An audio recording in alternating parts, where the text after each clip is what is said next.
Todos os dias são criados novos deuses em todo o mundo. Todos os dias são criadas novas religiões.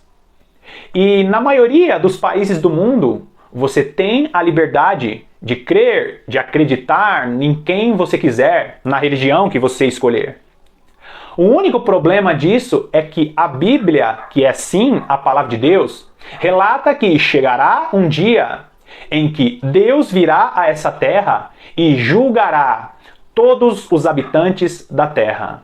E serão separados dois grupos: aqueles que creram que Jesus Cristo é Senhor e Salvador de suas vidas, esses herdarão a vida eterna. E aqueles que não receberam Jesus Cristo como Senhor e Salvador de suas vidas, estes herdarão a condenação eterna. O próprio Jesus fala da condenação eterna, dizendo que lá haverá choro e ranger de dentes. Será um lugar terrível, e as pessoas que negarem o testemunho de Jesus Cristo, essas sofrerão esta penalidade. Não importa se aquela pessoa foi uma pessoa bondosa, o que está em jogo aqui é a salvação eterna, e a palavra de Deus nos diz que não é por nossas obras, mas sim por nós acreditarmos no testemunho de Jesus. E eu quero discorrer com você neste vídeo de hoje o plano de Deus e o porquê que nós devemos crer em Jesus Cristo. Porque somente Jesus Cristo nos leva a herdar a vida eterna. Bom, vai lá comigo em Gênesis. Gênesis capítulo 1, versículo 26 e 27 diz assim: E disse Deus, façamos o homem à nossa imagem, conforme a nossa semelhança, e domine sobre os peixes do mar, e sobre as aves dos céus, e sobre o gado, e sobre toda a terra, e sobre todo réptil que se move sobre a terra. E criou Deus o homem à sua imagem, à imagem de Deus o criou, macho e fêmea os criou. Aqui nós vemos Deus criando o homem, e ele deu ao homem a responsabilidade de cuidar dessa terra. Só que Deus ele cria o homem e coloca o homem no jardim do Éden. Você já deve ter ouvido falar sobre o jardim do Éden. A palavra Éden, ela significa prazer. Deus colocou o homem em um lugar onde ele pudesse sentir o prazer de Deus. Mas o homem recebeu uma direção de Deus: não coma do fruto proibido. Olha o que diz Gênesis capítulo 3 e o versículo 6. E vendo a mulher que aquela árvore era boa para se comer, e agradável aos olhos, e a árvore desejável para dar entendimento, tomou do fruto e comeu, e deu também ao seu marido, e ele comeu com ela. Então Adão e Eva desobedecem a Deus, e por causa dessa desobediência, nós herdamos a semente do pecado. Nós acabamos sofrendo esta maldição vindo lá de Adão e Eva, e a semente do erro, a semente do pecado, recai sobre nós. Essa maldição, que se chama pecado, é uma herança vinda lá do Jardim do Éden, consequência dessa desobediência. E eu já vi alguns cristãos dizendo que não é justo por causa do erro de Adão e Eva. Só que, queridos, nós tomamos decisões erradas todos os dias, nós pecamos todos os dias. E isso mostra que dificilmente nós não faríamos o que Adão e Eva fez. Provavelmente eu e você teríamos errado e nos desviado dos caminhos do eterno Deus. Agora, olha o que diz Gênesis 3,17. E a Adão disse: porquanto destes ouvido a voz da tua mulher, e comeste da árvore de que te ordenei, dizendo, não comerás dela, maldita é a terra por causa de ti, com dor comerás dela todos os dias da tua vida. Então nós vimos aqui, por causa do pecado de Adão, nós herdamos a maldição do pecado. E agora o ser humano, a humanidade, ela passa a estar debaixo da ira de Deus. Deus é santo e ele não suporta o pecado. Nós vamos encontrar até o profeta Isaías dizendo que os vossos pecados fazem separação de vós e o vosso Deus. Ou seja, Deus é santo. Nós não podemos estar próximos de Deus se nós estamos debaixo da maldição do pecado. Deus, ele é tão santo que o pecado nos afasta dessa santidade. Agora, olha só o que diz o apóstolo Paulo. Romanos capítulo 5, o versículo 12 diz: pelo que, como por um homem entrou o pecado no mundo, e pelo pecado a morte, assim também a morte passou a todos os homens, por isso que todos pecaram.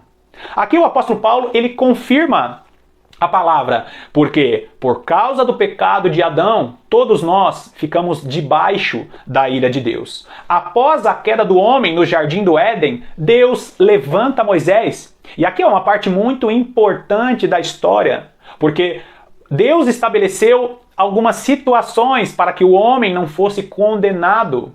Aqui Deus já começa o seu plano de remir a humanidade.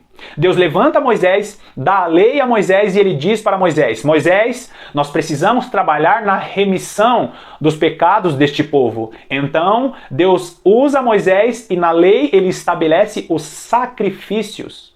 Vai lá comigo em Levítico capítulo 4, vamos ler dos versículos 27 a 30, que diz assim: e se qualquer outra pessoa do povo da terra pecar por erro, fazendo contra algum dos mandamentos do Senhor, aquilo que se não deve fazer e assim for culpada, ou se o seu pecado no qual pecou lhe for notificado, então trará por sua oferta uma cabra fêmea, sem mancha, pelo seu pecado que pecou, e porá a sua mão sobre a cabeça da oferta pela expiação do pecado, e a degolará no lugar do holocausto. Depois o sacerdote com o seu dedo tomará do sangue e o porá sobre as pontas do altar do holocausto, e todo o resto do seu sangue derramará a base do altar. E por que isso acontece? Por que Deus estabeleceu o holocausto, né, o sacrifício de animais para a remissão dos pecados? Hebreus capítulo 9, versículo 22 explica isso. E quase todas as coisas, segundo a lei, se purificam com sangue, e sem derramamento de sangue não há remissão de pecados. Para que nós fôssemos remidos de nossos pecados, precisaria um inocente derramar o seu sangue para que não sofrêssemos a condenação. Por causa do pecado de Adão, nós ficamos debaixo da ira de Deus e sem derramamento de sangue não há remissão de pecados. Então Deus estabelece através de Moisés o sacrifício de animais e aquele sangue derramado daquele inocente trazia a remissão de pecados. Agora, o sacrifício de animais, ele era uma sombra daquilo que Deus queria fazer em seu plano maior. E o que Deus queria fazer em seu plano maior? Deus queria estabelecer um sacrifício puro, perfeito e genuíno em um único sacrifício para a remissão de toda a humanidade. Deus, ele entrega o seu Filho para a remissão de pecado de toda a humanidade. É por isso que João Batista ele olha e diz: eis o Cordeiro de Deus que tira o pecado do mundo. E o que isso significa? Significa que um único cordeiro seria sacrificado, um único inocente seria imolado para a remissão do pecado de toda a humanidade. João capítulo 3, versículo 16, um texto super conhecido, né? Porque Deus amou o mundo de tal maneira que deu o seu Filho unigênito para que todo aquele que crê não pereça, mas tenha a vida eterna.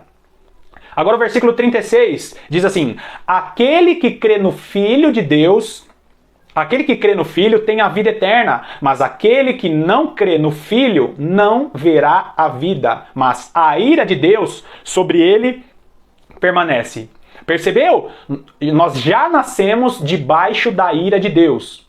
E aí, quando nós recebemos Jesus Cristo como Senhor e Salvador de nossas vidas, não mais agora por matança de animais, não mais pelo sangue de animais inocentes, agora porque nós aceitamos o sacrifício de Jesus Cristo, o Cordeiro de Deus, é que nós saímos debaixo dessa ira. É por isso que Jesus Cristo é o nosso único passaporte para a vida eterna. Se você não receber Jesus Cristo como Senhor e Salvador de sua vida, significa que você permanece debaixo da ira de Deus. A semente do pecado está sobre as nossas vidas e Jesus Cristo é a única passagem, Ele é a porta, Ele é a única entrada para a vida eterna. Vai lá comigo em 1 João capítulo 5, dos versículos 10 a 12, olha só o que diz. Quem crê no Filho de Deus, em si mesmo tem o testemunho.